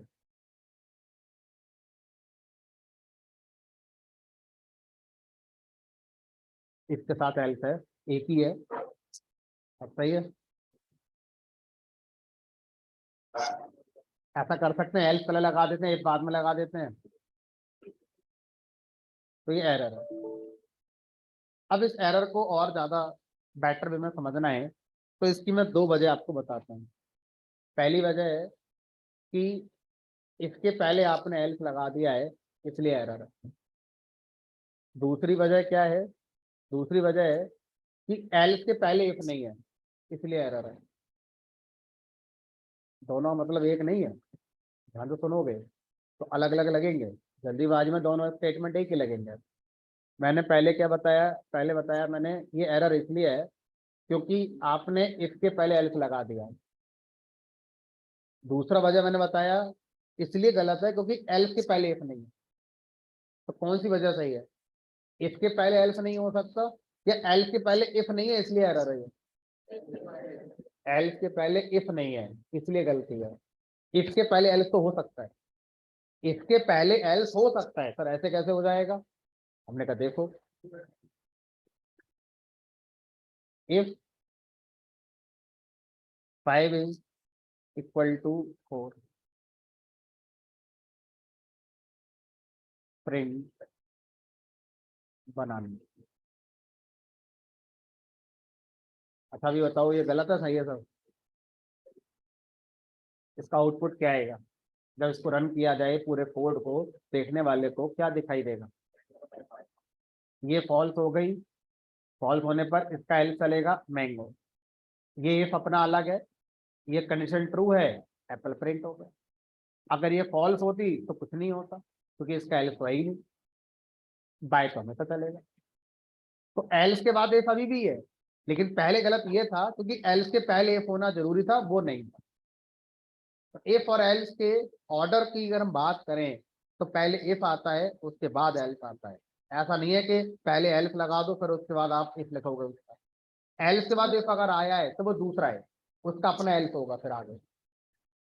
ठीक है, अब एक सिनेरियो ये भी आता है कि हमसे कहा जा रहा है कि इसके साथ आप कंडीशन लिखते हैं। अगर मैं यहाँ पर कंडीशन ना लिखूं, कंडीशन की जगह पर कोई वैल्यू लिख दूं, क्या लिखूं? कोई भी जो मेरे मन में आ जाए, मान लीजिए लिख दिया मैंने इंडिया, तो ये भी चल जाता है, एरर नहीं आती। बट ऐसा जनरली हम नहीं करते हैं, क्योंकि ऐसा करने से प्रोग्राम की रीडेबिलिटी हमारी पुअर हो जाएगी। सामने वाला नहीं समझ पाएगा कि आप क्या करना चाहते थे। जिसने लिखा उसे ही पता है कि वो क्या सोच रहा होगा दिमाग में अपने। ठीक है, तो अब अगर ऐसा कोड कभी लिखा मिलेगा तो इसका आंसर एरर नहीं होगा। तो इंटरप्रेट कैसे करेंगे उसको समझते हैं।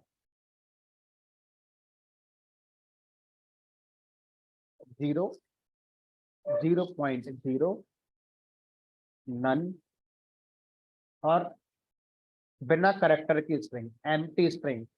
अगर इसकी कंडीशन बनती है तो वो फॉल्स के इक्विवेलेंट कंसीडर होगा। इसके अलावा कोई भी value, negative, positive, integer, float, Boolean, कुछ भी, वो सब किसके बराबर मानी जाएंगी? ट्रू के इक्विवेलेंट मानी जाएंगी। तो इस रूल के अकॉर्डिंग इसका आपको ट्रू फॉल्स कंसीडर करना होगा। तो बताइए, इसमें अभी जो लिखा है वो ट्रू को रिप्रेजेंट करेगा या फॉल्स को रिप्रेजेंट करेगा? फॉल्स कब कब आएगा? जीरो लिखा होने पर। इंडिया जीरो तो नहीं लिखा है, 0.0 भी नहीं है, नन भी नहीं है, स्ट्रिंग तो है। तो मैंने बोला स्ट्रिंग बिना करेक्टर की। इसमें तो 5 करेक्टर है, 1 2 3 4 5। ऐसी स्ट्रिंग जिसमें 0 करेक्टर है उसे एम्प्टी स्ट्रिंग कहते हैं, वो फॉल्स के बराबर है। अगर स्ट्रिंग में कुछ भी करेक्टर आ गया तो वो ट्रू के बराबर है, तो ये ट्रू माना जाएगा। ट्रू होने पर इफ चलेगा, एल्स हमारा नहीं चलेगा। ये हमारा अनकंडीशनल स्टेटमेंट है, चलेगा ही चलेगा।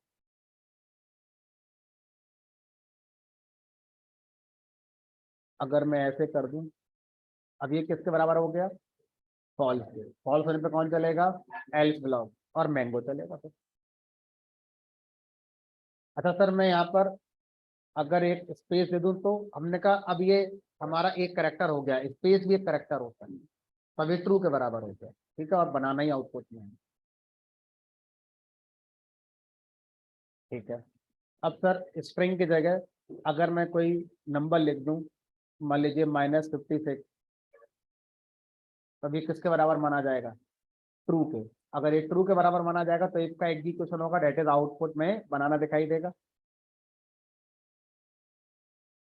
अगर मैं इसको फ्लोट बना दूं तो सर कुछ ही बना दो, ट्रू ही माना जाएगा। इसको अगर मैं पॉजिटिव वैल्यू दे दूं तो, कितनी बड़ी भी दे दूं तो, हमने कहा सब ट्रू है ये। अगर मैं यहाँ पर 0 लिख दूं तो अब ये फॉल्स के बराबर है और एल्स का एग्जीक्यूशन होगा। 0.0000001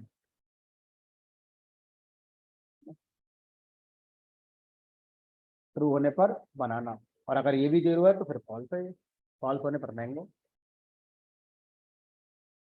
ठीक है। तो इस तरह से हम क्या कर सकते हैं, इस के अंदर जनरली हम लोग अपनी कंडीशन ही लिखते हैं, बट कई बार इंटरव्यू के अंदर या रिटन एग्जाम में ऐसे क्वेश्चन आपको मिल जाते हैं जो उस समय हमें थोड़ा सा सरप्राइज दे देते हैं, क्योंकि हमने कभी ऐसी हैबिट करी नहीं थी, हमें पता ही नहीं था ऐसा होता है। बट अब हमें पता है कि पाइथन में ऐसा होने पर इस फार्मूले के अकॉर्डिंग ट्रू फॉल्स मानते हैं और अपने आउटपुट को हम बता सकते हैं। ठीक है, चलो अब ये बताओ, क्या ऐसा हो सकता है कि अकेला एल्स ब्लॉक आ जाए मैदान के अंदर? अकेला एल्स ब्लॉक क्या हम प्रोग्राम में यूज कर सकते हैं? नहीं, क्योंकि एल्स ये बोलेगा मेरे पास अपनी कंडीशन होती नहीं है, मैं अपनी कंडीशन के लिए किस पे डिपेंड करता हूँ? तो वो तो है ही नहीं, उसे तो लेकर आओ पहले, और वो मेरे ऊपर ही होना चाहिए, मेरे बाद नहीं होना चाहिए। तो अभी तो ये एरर है सर। अच्छा, अगर मैं अपने प्रोग्राम में अकेला इफ लगा दूं तो ये बोलेगा नहीं मेरे साथ एल्स भी लेकर आओ। अगर ये बोलता तो पहला प्रोग्राम चल कैसे गया, दो इफ वाला। तो इफ के साथ एल्स लगाना ऐसा कोई रूल नहीं, इफ अकेला आ सकता है क्योंकि उसके पास तो अपनी कंडीशन होती है। ठीक है, तो अब ये ट्रू है, मैंगो चलेगा, बाय आएगा। और मान लीजिए अगर मैं ऐसे कर दूं 0 इज ग्रेटर देन 1, तो कंडीशन क्या हो जाएगी हमारी? फॉल्स। अब आप बोलोगे फॉल्स होने पर क्या होगा? कुछ नहीं होगा, आपने इसकी फॉल्स कंडीशन पर क्या होना है कुछ बताया ही नहीं है। बाय अपना चलेगा, बाय तो हर केस में चलेगा, चाहे ट्रू रहे चाहे फॉल्स रहे।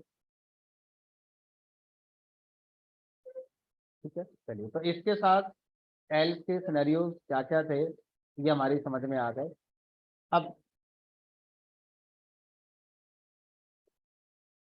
इतना पढ़ने के बाद अगर कहीं एग्जाम में ऐसा क्वेश्चन आ जाए तो अब आप बताओ क्या आउटपुट होगा? फिर ये तो नई बात हो गई, क्योंकि आपने ऐसा पढ़ा ही नहीं है कभी। आपने बताया इसके या तो कंडीशन लिखोगे या कोई वैल्यू लिखोगे, ये तो कोई तीसरी बात निकल कर आ गई। ऐसा ही होता है एग्जाम में, इंटरव्यू में।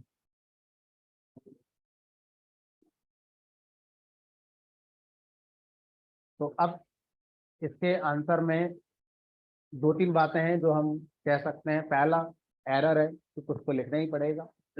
दूसरी बात, चलो अपने मन से ट्रू मान लेते हैं तो मैंगो चले जाएगा। चलो अपने मन से फॉल्स मान लेते हैं तो ऑरेंज चलेगा।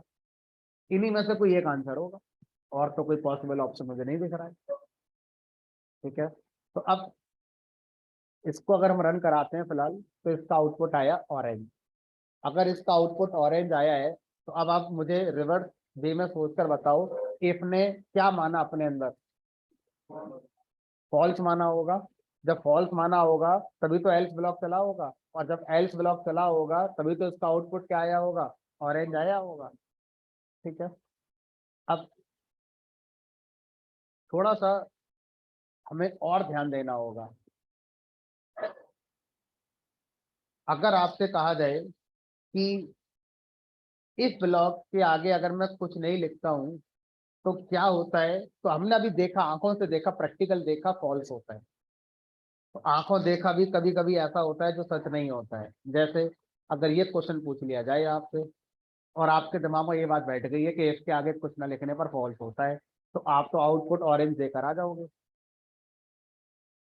तो जब मैं इसके आगे कुछ नहीं लिखूं, पैरेंथेसिस भी ना लगाऊं, तो इस बार ये एरर होती है। तो सर स्पेस लगा दें, तो हमने कहा आप स्पेस लगा लो। अब अगर आपसे इंटरव्यूअर ये पूछ ले कि मैं इसके आगे कुछ भी नहीं लिख रहा हूँ, तो बताओ ये सही है गलत है? तो आप आंसर में ये जोड़ देना कि अगर इसके आगे आपने पैरेंथेसिस का पेयर लगाया है तब तो ये वैलिड है और वो फॉल्स के बराबर माना जाएगा। और अगर आपने इसके आगे पैरेंथेसिस का पेयर भी नहीं लगाया है तो ये सिंटैक्स एरर आ जाएगा। ठीक है, तो इसके आगे कुछ लिखना है नहीं लिखना, ये थोड़ा सा आपको सब्जेक्टिव आंसर बनाकर बताना पड़ेगा। हाँ और ना में आंसर नहीं दे पाएंगे इसका, क्योंकि दोनों सिनेरियोज को आपको बताना पड़ेगा इंटरव्यू में अगर पूछा जाता है। जितनी सारी बातें जो अभी मैंने बताई हैं लास्ट में, कहीं किसी प्रोजेक्ट में यूज नहीं होती, सिर्फ इंटरव्यू में यूज होती। अगर भीड़ आ गई इंटरव्यू देने के लिए तो फिल्टर कैसे करेंगे? क्योंकि नॉर्मल कोडिंग एसएलसी सब जानते होंगे और अच्छे से जानते होंगे। ये एक तरीका हो सकता है भीड़ को कम करने का। फॉर्म में ऐसे क्वेश्चन पूछने के बाद 50 बच्चे गारंटेड है रह जाएंगे, 50 चले जाएंगे, क्योंकि उन्होंने कभी ऐसा प्रैक्टिस करा ही नहीं होगा, क्योंकि कभी जरूरत ही नहीं पड़ेगी। आज हमने पढ़ा है और आज के बाद हम ही दोबारा कभी नहीं पढ़ेंगे ऐसी चीजें। सिर्फ इंटरव्यू के लिए ये चीजें हमारी तैयार होती हैं। ठीक है, चलिए, तो यहाँ पर इसका आउटपुट क्या आएगा? सीधा एरर।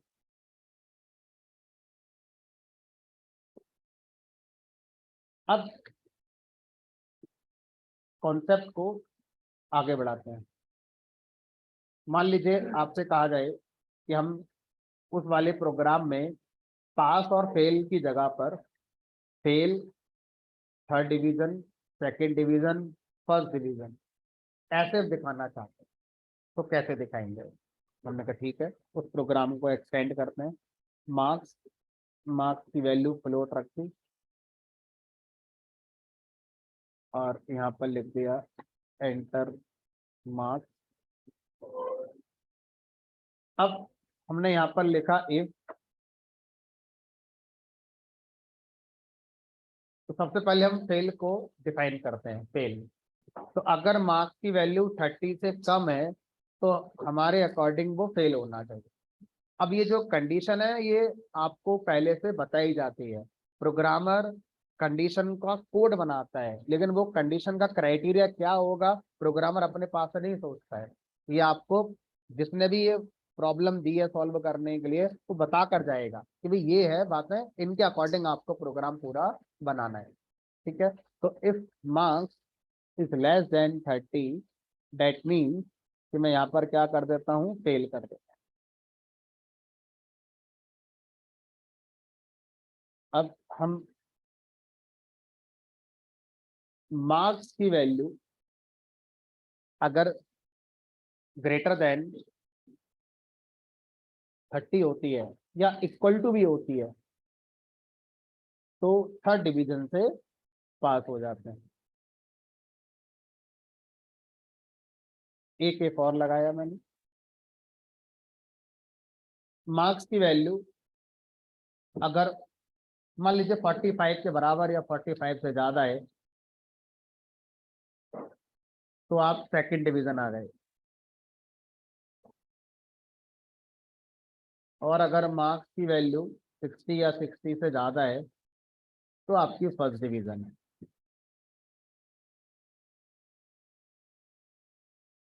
इस प्रोग्राम को जब मैं रन कराऊंगा तो कुछ सरप्राइजिंग आउटपुट आपको मिलना चाहिए, जिससे कि लास्ट कॉन्सेप्ट और ज्यादा बेटर आपको समझ में आ जाएगा। ठीक है, तो मैंने लास्ट कॉन्सेप्ट में एक बात फोकस करके बोली थी, उसको आप दोबारा से फोकस करके समझिए। जितने भी इफ होते हैं ये एक दूसरे को नहीं जानते हैं। अगर पहला इफ चल गया है तो दूसरों को इससे कोई फर्क नहीं पड़ता, वो अपना कंडीशन चेक करेगा, अगर वो सही निकली तो वो चलेगा। फिर सुनेंगे, जितने भी प्रोग्राम में इफ होते हैं वो एक दूसरे को नहीं जानते। अगर कोई एक इफ ट्रू हो चुका है तो दूसरा ये नहीं बोलेगा मैं नहीं चल रहा हूँ, वो बोलेगा मेरी अपनी कंडीशन है, चेक करता हूँ, अगर सही निकली तो मैं चलूंगा, आप भी चलो मैं भी चल रहा हूँ। अगर आप नहीं चले हो तो जरूरी नहीं मैं चलूंगा, मेरे पास अपनी कंडीशन है, मैं चेक कर लेता हूँ, अगर मेरी फॉल्स होगी तो मैं भी नहीं चलूंगा, आप भी नहीं चले मैं भी नहीं चल रहा, है ना। अब मैं इस प्रोग्राम को रन करता हूँ और यहाँ पर मैं 70 लिखता हूँ। ठंडे दिमाग से इसको ट्रेस करो ब्रेन के अंदर और बताओ इसका आउटपुट क्या देखने वाले को दिखाई देगा।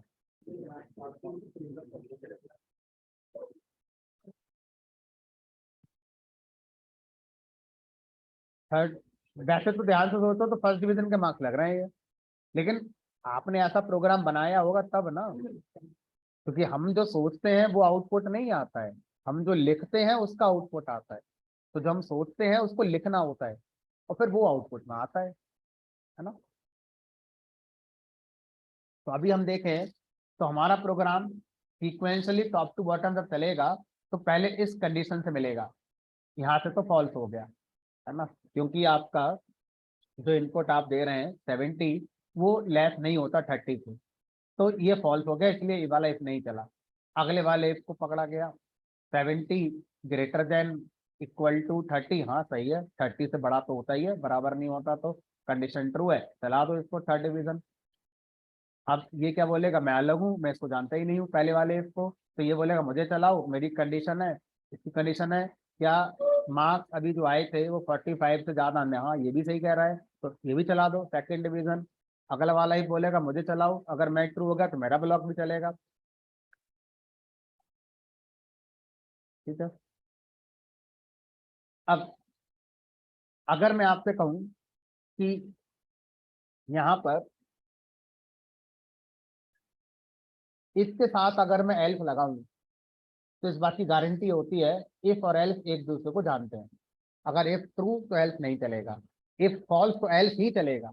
लेकिन सर ये दो के बीच में सही है, यहाँ तो चार कंडीशन हो गई और इसके साथ चार एल्फ लगा नहीं लोगे आप, वो तो इससे पहले ही पढ़ लिया हमने, वो एरर आती है। तो इसके साथ दो ही एल्फ पॉसिबल है, सॉरी एक के साथ एक ही एल्फ पॉसिबल है, मतलब टोटल दो कंडीशन के साथ इफ एल्फ बेटर है। लेकिन अगर दो से ज्यादा कंडीशन हो जो म्यूचुअली एक्सक्लूसिव है, दो से ज्यादा कंडीशन एक दूसरे पर डिपेंडेंट है, जैसे अगर मैं आपसे कहूँ कि मेरे पास कोई भी कॉइन है, मान लीजिए 1 रुपए का सिक्का है कोई, उसको मैंने टॉस करा, उसको मैंने उछाला, इन नॉर्मल कंडीशन वो सरफेस पर आया तो उसमें क्या होगा, या तो हेड आएगा या टेल आएगा। हम वो सिनेरियो नहीं सोच रहे हैं सोले वाला के वो खड़ा ऊपर आएगा या कोई और सिनेरियो बनेगा। इन जनरल कंडीशन सरफेस पर या तो हेड आएगा या टेल आएगा, क्या दोनों आ सकते हैं, क्या दोनों नहीं आए ऐसा हो सकता है इन जनरल कंडीशन, नहीं एक जरूर आएगा, और एक आया तो दूसरा कभी नहीं आ सकता। इसके साथ एल, ये एग्जाम्पल है इसके साथ एल। मेरे पास लूडो का पासा है, लूडो की डाइस है, जिसको आप थ्रो करेंगे तो वहां पर 6 में से एक बात जरूर आएगी टॉप पर, 1। अगर 1 टॉप पर आ गया तो बाकी 5 नहीं आ सकते कभी टॉप पर। अगर 2 टॉप पर दिख रहा है तो बाकी 5 फिर नहीं आ सकते, मतलब 6 में से एक बात जरूर होगी टॉप के लिए। अगर ऐसा हो सकता है कोई ना हो, इन जनरल कंडीशन ऐसा नहीं होगा, इन जनरल कंडीशन सरफेस पर कोई ना कोई एक जरूर आएगा, ठीक है। एक आएगा तो बाकी 5 नहीं आएंगे, ये इफ एल्स के साथ नहीं होता। तो ऐसी सिनेरियो के लिए आपको क्या कॉन्सेप्ट दिया गया, इसके साथ एल इफ। तो एक होता है इसके साथ इफ, जितने चाहे उतने लगाओ। एक होता है इसके साथ एल्स, एक ही लगेगा। एक होता है इसके साथ एल इफ। एल इफ कह रहा है कि अब मैं इसको जानता हूं अपने पहले वाले से, मैं अलग नहीं हूं उससे, मेरे पास अपनी कंडीशन जरूर है, लेकिन मैं अपनी कंडीशन के साथ साथ अपने इफ की कंडीशन को भी कंसीडर करता हूं, तो मैं जुड़ा हुआ हूं इसके साथ। एल्स इफ के साथ एक आता है, बिना कंडीशन के आता है। एलिफ इफ के साथ आता है, कंडीशन के साथ आता है, और जितने चाहे उतने आ सकते, जितने चाहे उतने आ सकते हैं, ठीक है। लेकिन इनका एग्जीक्यूशन फ्लो क्या है वो आपको सीखना पड़ेगा। ये आपस में सब जुड़े हुए हैं, इनके बीच में आप कुछ लिख नहीं सकते, कोई और स्टेटमेंट आप लिखने की कोशिश करो तो मना हो जाएगी कि नहीं, ये आपस में कनेक्टेड होते हैं, इनके बीच में कुछ नहीं आ सकता, ठीक है। If elif elif elif elif बाद में लिखो जो लिखना है, ठीक? अगर पहला वाला इफ ट्रू हो गया तो बाकी एलिफ का एग्जीक्यूशन ही नहीं होता। इनकी कंडीशन है नहीं है कोई मतलब ही नहीं रह गया, क्योंकि इनको मौका ही नहीं मिलेगा। अगर ये ट्रू हो गया तो ये सब इग्नोर हो जाएंगे और सीधा कंट्रोल यहां पर आ जाएगा। मैं लिख देता हूँ स्टेटमेंट, समझाने में आसानी होगी। सीधा लाइन नंबर 10 पर कंट्रोल आ जाएगा अगर ये ट्रू हो गया। लेकिन अगर ये फॉल्स हो गया तो नेक्स्ट एलिफ को मौका मिलेगा कि आप चलो अपनी कंडीशन चलाओ। तो ये फॉल्स होने पर इसको मौका मिला, इसने अपनी कंडीशन चलाई। अब अगर ये कंडीशन ट्रू हो गई तो आगे जितने एलिफ हैं सब इग्नोर हो जाएंगे और सीधा कंट्रोल लाइन नंबर 10 पर आ जाएगा। लेकिन अगर ये भी फॉल्स हो गया तो फिर अगले वाले को मौका देंगे। तो इसके साथ एलिफ हम जितने चाहे उतने लगा सकते हैं, और इनका एग्जीक्यूशन तभी होगा जब इनके प्रीवियस वाली कंडीशन को फॉल्स, अगर इनकी प्रीवियस कंडीशन ट्रू हो गई है तो आगे के जितने एलिफ लगे हुए हैं कोई भी हमारे एग्जीक्यूट नहीं होते, ठीक है। अगर ऐसा ही है तो इस बार आंसर सही आएगा गलत आएगा हम वो नहीं देख रहे हैं, हम जो सीखा है उसके अकॉर्डिंग आउटपुट क्या आएगा वो देखना चाहते हैं।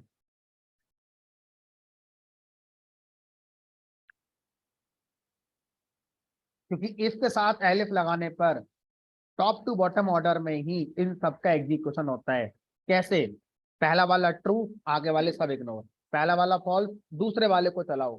दूसरा वाला ट्रू, आगे के सारे इग्नोर कर दो। दूसरा वाला फॉल्स, फिर तीसरा वाला चलाओ। ऐसे करके आपके चलते हैं। तो इस वाले केस में जब आपने यहाँ 70 लिखा तो ये 70 कंडीशन यहाँ पे ट्रू हो गई। अब थर्ड डिवीजन प्रिंट हो गया।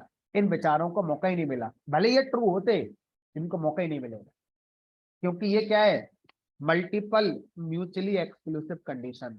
It is like 6 radio button लगे हुए हैं, कोई एक ही सिलेक्ट हो सकता है एक बार में, ठीक है। अगर हम बात कर रहे हैं इफ एल्स की तो वो क्या है, हमारा 2 रेडियो बटन, उनमें से एक सेलेक्ट होगा, काइंड ऑफ, है ना। मल्टीपल इफ लगाना इज लाइक 6 चेक बॉक्स लगे हुए हैं, चेक बॉक्स एक से ज्यादा एक बार में सेलेक्ट हो जाते हैं, हो सकता है कोई ना हो। एग्जाम्पल समझने के लिए, याद करने के लिए, जिससे कि हम चीजों को रिलेट कर पाए कि कब हम मल्टीपल इफ लगाते हैं, कब हम इसके साथ एल्स लगाते हैं, कब हम इसके साथ मल्टीपल एलिफ लगाते हैं। अब सर इसे सही तो कर दो, कॉन्सेप्ट क्या है इफ एलिफ का वो समझ में आ गया, लेकिन अपने प्रोग्राम के अकॉर्डिंग इसे हम सही करना चाहते हैं, तो अब सही कैसे होगा? क्या आप ऐसा बोलेंगे ऑर्डर बदल दो, इसको ऊपर कर दो और इसको ऊपर कर दो, है ना? तो पहले आप फर्स्ट डिवीजन चेक करो, फिर सेकंड चेक करो, फिर थर्ड करो, ऐसा कर सकते हो। और अगर मैं आपसे कहूँ कि हमें इनका ऑर्डर नहीं बदलना है, फिर भी हम कंट्रोल कर सकते हैं, तो दूसरा तरीका क्या होगा, आप यहाँ पर जब 70 था तो ये ट्रू हो गया था, आप थर्ड डिवीजन की बाउंड्री तो बताओ कि 30 से ज्यादा होने पर थर्ड डिवीजन आता है, लेकिन कब तक थर्ड रहेगा? कभी तो आगे सेकंड बनेगा, हमने कहा ये बात सही है, तो 30 से शुरू करते हैं और 44 तक के मार्क्स अगर आएंगे तो थर्ड डिवीजन है। जैसे ही 45 टच हुआ, अब आप सेकंड डिवीजन के स्लैब में आ जाओगे। तो ये वाली अप्रोच ज्यादा बेटर होगी रादर देन के इनका ऑर्डर बदल दो। ठीक है, तो अब सर लिखें कैसे इस बात को कोड के अंदर?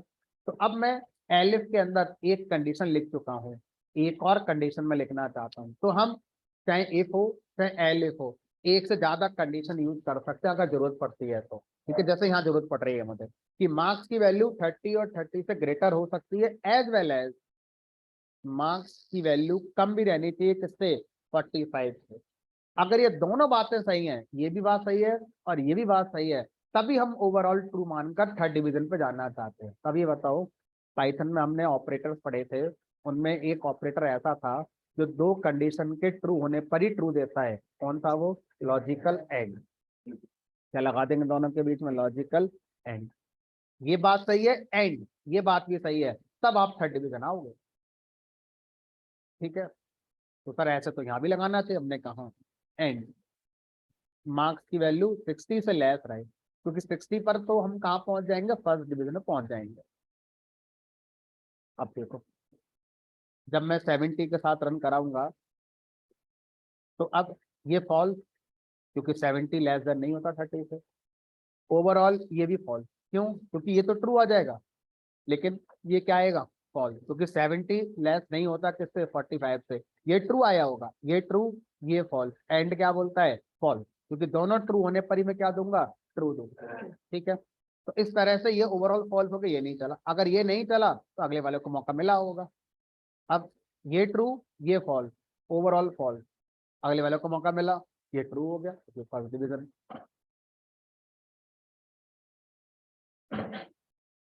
ठीक है, अब इस प्रोग्राम को अगर मैं फिर से रन कराऊं और यहाँ लिख दूं मान लीजिए 29, तो क्या आउटपुट आना चाहिए 29 पर? पहले ट्रू हो जाएगा, आगे तक बात ही नहीं पहुंचेगी। ठीक है, और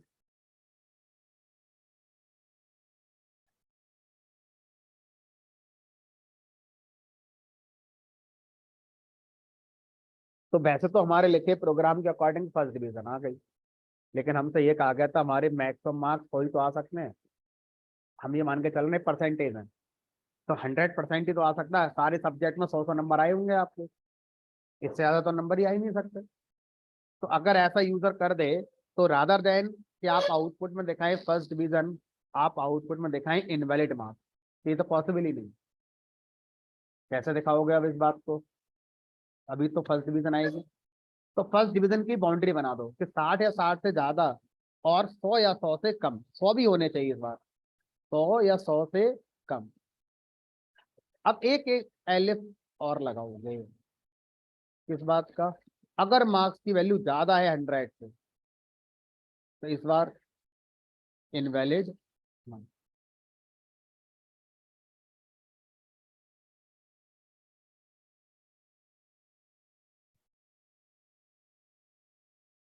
ठीक है, अब इस प्रोग्राम में अगर आपसे कहा जाए मार्क्स की वैल्यू -5 है, क्या होगा? क्योंकि 30 से कम हो गए, -5, फेल हो गए। फिर हमसे कहा गया भाई मिनिमम मार्क्स 0 ही थे, हमारे यहाँ पर नेगेटिव मार्किंग है ही नहीं। तो अगर आप खाली कॉपी छोड़कर आ गए हो तो 0 नंबर आए होंगे, उससे कम नहीं आ सकते। तो ये भी किस बात की कंडीशन है? इनवैलिड मार्क्स की। बट अभी जो प्रोग्राम लिखा है उसके हिसाब से फेल होगा। ठीक है, तो अब अगर आपसे कहा जाए कि हम इस बात को भी शामिल करना चाहते हैं, तो एक तरीका तो यह है कि एक एलिफ और लगा दो, elif marks is less then 0। ठीक है, और अगर मैं इस एलिफ को बचाना, ध्यान से देखो, इसके लिए भी मुझे आउटपुट क्या दिखाना है? सेम वही दिखाना है जो पहले वाले के लिए दिखाना था।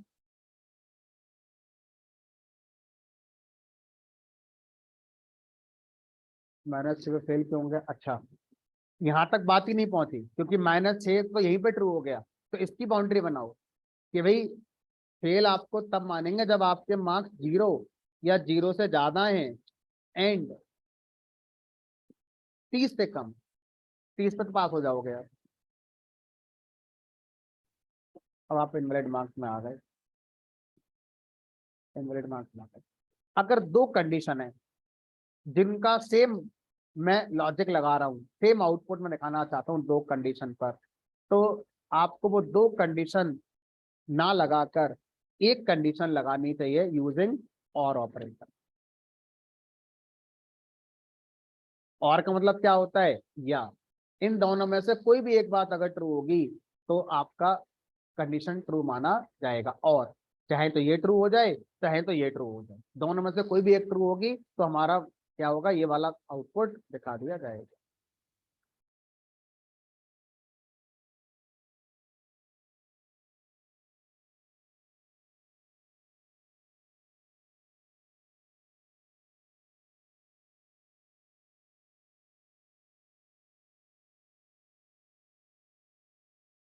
तो इस तरह से आप क्या कर सकते हैं, आप अपने प्रोग्राम में कंडीशन इफ के साथ मल्टीपल एलिफ को लगा सकते हैं। अच्छा, इस प्रोग्राम को अगर मैं आपसे कहूं कि इफ के साथ जितने चाहे उतने एलिफ लगा सकते हो, लास्ट में एक एल्स भी लगाना अलाउड है अगर जरूरत है पर। तो इफ मल्टीपल एलिफ फिर लास्ट में एक एल्स, ये एल्स इस वाले का नहीं है, ये एल्स पूरी फैमिली का है, तो ये पूरी फैमिली है, एक परिवार बन गया ये। और ये इससे पहले जितने इफ एलिफ लगे हैं इनमें से जब कोई भी ट्रू नहीं होगा तो एल्स तब चलेगा, अगर इनमें से कोई भी ट्रू हो गया तो एल्स नहीं चलता था। ठीक है, तो अब यहाँ पर देखो आपने मार्क्स की वैल्यू चेक कर ली, 0 से 30 के बीच में नहीं है, 30 से 45 नहीं है, ओवरऑल 0 से लेकर 100 तक आप चेक कर गए, तो सीधी सी बात है अब जो मार्क्स की वैल्यू रही होगी वो या तो 0 से कम रही होगी या फिर 100 से ज्यादा रही होगी, तभी तो आप इन सब तक पहुंच चुके हो, कहीं भी आपका ट्रू नहीं आया है। इट इज लाइक कि मान लो केबीसी चल रहा है, केबीसी में चार क्वेश्चन, एक क्वेश्चन के चार ऑप्शन दिए गए। अब सामने बंदा जो बैठा है वो ये कह रहा है यार मुझे ये तो श्योर है कि ये तीन आंसर गलत है, लेकिन ये नहीं पता जो चौथा है वो सही है कि नहीं है। क्या करना चाहिए उसे, क्विट करना चाहिए या आंसर देना चाहिए चौथा? भाई जब आप श्योर है कि ये तीन नहीं है, अब चौथे के बारे में आप अगर नहीं भी जानते तो सही है, वो वही होगा आंसर। सेम कहानी है कि मैंने सारे चेक कर लिए, इनमें से कोई नहीं चला, अब जो रह गया वही मेरा आउटपुट है, तो मैं उसके लिए अलग से एक कंडीशन रन नहीं कराना चाहता, उसमें टाइम लग रहा होगा। अगर मैं एक एलिफ लगा रहा था लास्ट में लेस देन 0 ग्रेटर देन 100 वाला, तो वो चेक होने में टाइम तो लगेगा, मैं वो टाइम बचाना चाहता था, क्योंकि जब मैंने सारे चेक कर लिए अपने मार्क्स की जो वैलिड रेंज थी 0 से 100 तक, कहीं वो ट्रू नहीं हुआ है, अब जो रह गया वो कोई भी मार्क्स हो वो इनवैलिड ही होगा मेरे लिए, है ना, तो इसलिए हम लास्ट में एक एल्स को भी लगा सकते हैं।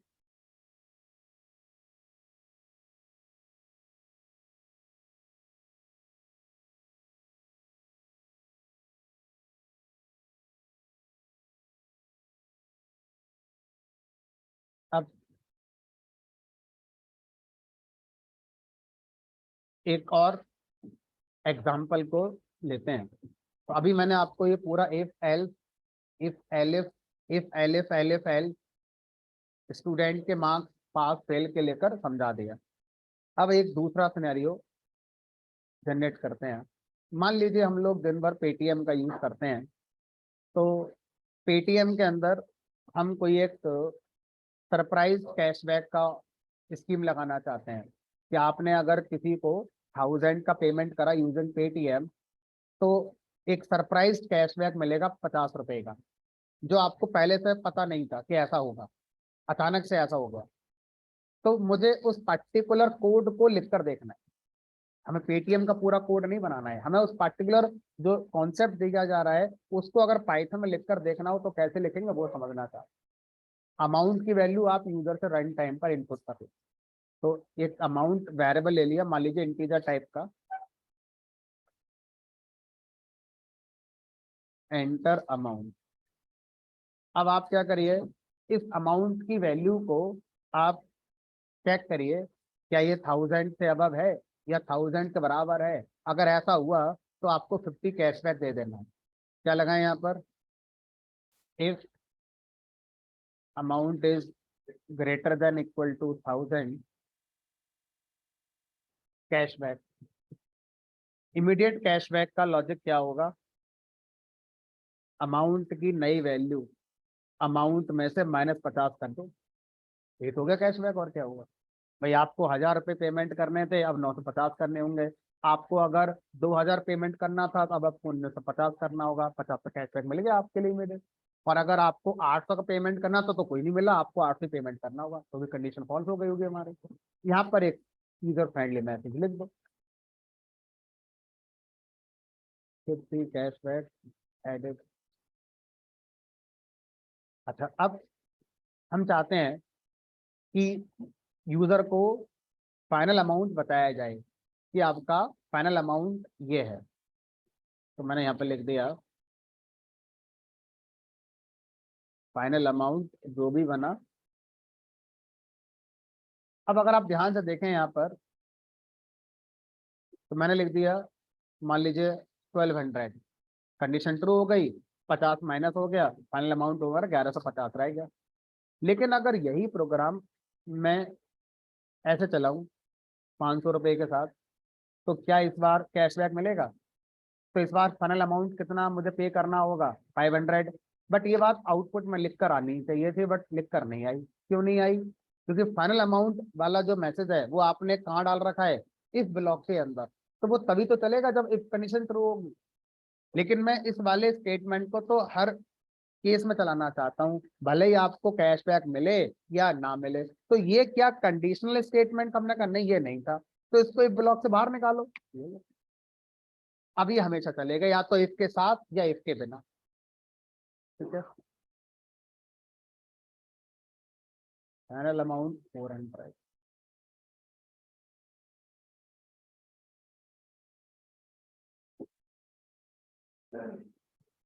अब इस प्रोग्राम को बनाने का एक मकसद था, वो ये कि सर अकेला इफ कब आता है, ये प्रोग्राम देख लो आप। इसमें एल्स की जरूरत ही नहीं है हमारे, हमें बताने की जरूरत ही नहीं है कि एल्स में क्या होना और क्या नहीं होना। ठीक है, तो अगर हम अकेले इफ की बात करते हैं तो ऐसे कई एग्जाम्पल आपको मिल जाएंगे जिसमें एल्स की कोई नीड नहीं है, सिर्फ इफ से ही हमारा काम हो जाएगा। अब इसी प्रोग्राम को हम एक और लेवल पर लेके ऐड करते हैं।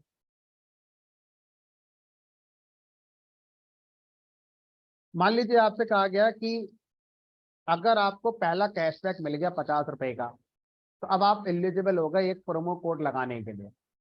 और आप उस प्रोमो कोड की वैल्यू अगर इंडिया बताते हैं, 50 रुपए का और कैशबैक मिल जाएगा। और इस बार अगर आपने प्रोमो कोड सही नहीं बताया तो हम आपको बताएंगे इनवैलिड प्रोमो कोड। पहले वाले कैशबैक के केस में आपको ये नहीं बता रहे थे कि आपने अगर 900 रुपये दिए हैं और आपका 100 रुपये कम है, तो आपको हम बताएं कि 100 रुपये और ऐड कर लो ताकि आपको कैश मिल जाए। नहीं, वो सरप्राइज था एक। लेकिन जो आपका अभी बता रहे हो कि पहला कैशबैक अगर मिल गया है, तो अब हम चाहते हैं कि यूजर एलिजिबल हो जाए प्रोमो कोड के लिए। तो अब प्रोमो कोड की वैल्यू यूजर से पूछो क्या है, अगर वो इंडिया निकले 50 का कैशबैक और ऐड कर दो। तो अब मुझे प्रोमो कोड पूछना होगा। तो प्रोमो कोड की वैल्यू मैंने यूजर से पूछी, PC equal to input, string में ही पूछेंगे promo code, enter promo code.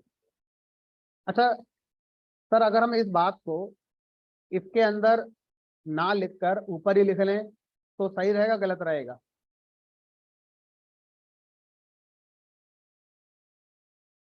अब ये आपका पॉइंट ऑफ व्यू है। जिस समय लाइन नंबर 2 प्रोमो कोड पूछेगी, क्या जरूरी है उस समय यूजर को पहला कैशबैक मिल गया होगा? तो आप उससे क्यों पूछ रहे थे? फिर तो एलिजिबल ही नहीं है ना अभी तो। मान लो यूजर ने अपना अमाउंट एंटर करा 200 रुपये, फिर आपका कोड पूछ रहा है बताओ प्रोमो कोड क्या है, जबकि आपकी प्रॉब्लम स्टेटमेंट में गिवन क्या था कि सेकंड वाला कैशबैक तब एलिजिबल होगा जब पहले वाले का कैशबैक मिल गया हो। तो अभी क्यों पूछ रहे हो? यूजर को आप परेशान क्यों कर रहे हो अभी? क्योंकि जरूरी नहीं है जो प्रोमो कोड यूजर देगा वो उसके एलिजिबल हो ही जाए, है ना। तो इसलिए पहले हम श्योर कर लेते हैं कि हाँ पहला कैशबैक तो मिल गया है। तो यहाँ पर हमने यूजर से इनपुट लिया। अब क्या चेक करोगे कि प्रोमो कोड वही है जो हम चाह रहे थे? तो कैसे चेक करेंगे? इफ लगाकर। तो अब अगर मैं इफ यहाँ ऐसे लगाऊंगा, if PC equal to India, तो क्या ये सही होगा? नहीं। क्यों नहीं होगा? क्योंकि आप एक इफ ब्लॉक के अंदर ऑलरेडी थे। अब उसके अंदर आपको फर्दर एक कंडीशन चेक करनी है, तो उसी इफ के अंदर रहते हुए ही कंडीशन चेक करनी होगी। ऐसा इफ क्या कहलाता है? नेस्टेड इफ कहलाता है। ठीक है, तो अगर आप ये मुझसे पूछ रहे थे जब कि अगर मैं इफ के पहले इंडेंटेशन दे दूं तो क्या होगा, तो मैंने कहा था ये अभी आगे समझ में आएगा, वो यही एग्जाम्पल है। अगर हम ऑलरेडी एक इफ के अंदर चल रहे हैं और उसके अंदर एक इफ लगाते हैं तो हम ऐसे ही लगाएंगे, है ना, और ये क्या कहलाएगा? इसका नेस्टेड इफ या इसका इंडेंटेड इफ कहलाएगा। लेकिन ये इफ है, इसका अपना रूल कि इसका अपना इंडेंटेड ब्लॉक होगा, वो अभी भी फॉलो करना है। ये नहीं सोचना है कि ऑलरेडी मैं एक इंडेंटेशन में चल रहा हूं और यहाँ से लिखना शुरू कर देता, नहीं। हर इफ का अपना इंडेंटेड ब्लॉक होगा। अगर वो नेस्टेड है तो उसका अपना वाला होगा। तो आप ये यहाँ से ना लिखकर कहाँ से लिखेंगे? यहाँ से लिखेंगे। अब यहाँ पर क्या कर दो, फिर से लिख दो amount equal to amount minus 50 और मैसेज लिख दो 50 cashback added, 50 more cashback added. ठीक है, इस बार अगर यूजर ने प्रोमो कोड वैल्यू इंडिया नहीं दी तो हम बताएंगे। मतलब इस बार आप अंदर वाले इसका हेल्प बताने में इंटरेस्टेड हैं कि अगर प्रोमो कोड यूजर ने इंडिया नहीं दिया तो उसे बोल दो इनवैलिड प्रोमो कोड।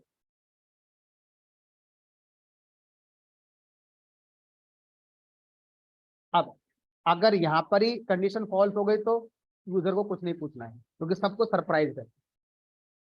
अगर पहला वाला आपकी कंडीशन ट्रू हो गई, 50 का कैशबैक, दूसरा चाहिए, दूसरा भी मिल जाएगा आपको। जब ये पूरा कोड एग्जीक्यूट हो जाएगा तब ये लाइन चलेगी। तो इस लाइन तक एग्जीक्यूशन जब आएगा तो या तो इस लाइन और इस लाइन के एग्जीक्यूशन के बाद आएगा। ऐसा हुआ तो एक्चुअल अमाउंट में 50 यहाँ से कम हो गए, 50 यहाँ से कम हो गए। इस लाइन पर एग्जीक्यूशन आएगा तो हो सकता है ये ना चला हो लेकिन ये चला हो, तो इसके बाद जो भी रिजल्ट बना होगा वो यहाँ से प्रिंट होगा। ऐसा हो सकता है कि यहाँ पर एग्जीक्यूशन आया और इन दोनों में से कोई स्टेटमेंट नहीं चला। क्यों नहीं चला? क्योंकि ये कंडीशन ही फॉल्स हो गई थी हमारी। अब आप मुझसे यहाँ पर ये नहीं कह सकते कि सर क्या होगा अगर यूजर ने अमाउंट 600 रुपये दिया बट प्रोमो कोड इंडिया दिया। इम्पॉसिबल। अगर अमाउंट 600 है तो प्रोमो कोड से पूछेंगे नहीं। हमारा जो कोड लिखा है वो इस तरह से लिखा गया। ठीक है, अब एंटर अमाउंट, अमाउंट की वैल्यू मान लीजिए मैंने 600 कर दी, 600 पेमेंट करके जाना है आपको। एंटर अमाउंट मान लीजिए 1200 कर दिया। अब आपका सरप्राइज कैशबैक आ गया होगा, 50 कैश में मिल गया। प्रोमो कोड भी मुझसे पूछ रहे हैं, हमने लिख दिया भारत। हम जानते हैं इंडिया भारत एक बात है, प्रोग्राम नहीं जानता है, उसको सब अल्फाबेट की, तो वो INDIA मैच करेगा, जो कि मैच नहीं होंगे। 50 का कैशबैक तो मिल ही गया, हमने कहा वो मिल गया। प्रोमो कोड गलत है आपका, फाइनल अमाउंट 1150 पे कर दीजिए आप। ऐसे चलाया 1500, 50 का कैशबैक मिल गया, ऐसे कर दिया, 50 और मिल जाएंगे। फाइनल अमाउंट आपको 1400 इस तरह से होगा। तो इस तरह से हम नेस्टेड इफ को लिख सकते हैं। अब अगर आप बोले मुझसे सर ये कर दें तो क्या होगा? ये एरर आ जाएगी, क्योंकि इफ के पहले इंडेंटेशन तभी लिख सकते हैं जब वो भी किसी इफ के अंदर लिखा गया हो। ठीक है, तो इट इज लाइक, अच्छा मैं आपसे ये कहूँ कि अगर आपके पास मेन गेट की चाबी नहीं है घर के आपके, बट आपके रूम की चाबी है, तो आप रूम में चले जाओगे? यही तो मैं आपसे कह रहा हूँ। आप मुझसे पूछ रहे हो कि प्रोमो कोड वैल्यू इंडिया है बट ये अमाउंट हमारा 1000 से कम है, तो हमारा प्रोमो कोड 50 वाला तो दिलवा दो। कैसे दिलाते हैं भाई? आपके पास मेन गेट की चाबी नहीं है, कमरे की चाबी है, तो फायदे नहीं है उससे। पहले मेन गेट से एंटर तो करो, उसके बाद आप कमरों के अंदर एंटर कर सकते हो। काइंड ऑफ समझने का एक तरीका। तो नेस्टेड इफ ट्रू होगा या नहीं होगा, पहले आपको इंश्योर करना होगा कि जो पहले वाला ट्रू हमारा एक था वो ट्रू है या नहीं।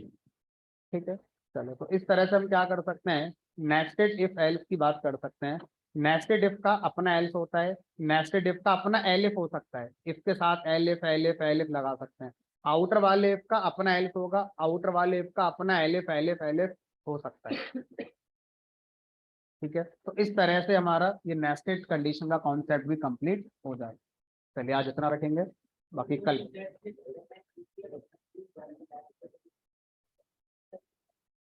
नहीं मैच होगा। हमारा जो भी स्प्रिंग है वो केस सेंसिटिव है। तो इनका क्वेश्चन है कि अगर हमने प्रोमो कोड में आई कैपिटल लिख दिया तो मैच नहीं होगा, तो आपको यहाँ पर और लगाना पड़ेगा फिर, अगर ऐसा चाहते हो तो। और पीसी इक्वल टू ऐसे करके इंडिया, तब इन दोनों में से कोई भी आएगा तो मैच हो जाएगा। अभी के लिए हमने उसको इम्प्लीमेंट नहीं करा। चलिए कल मिलेंगे।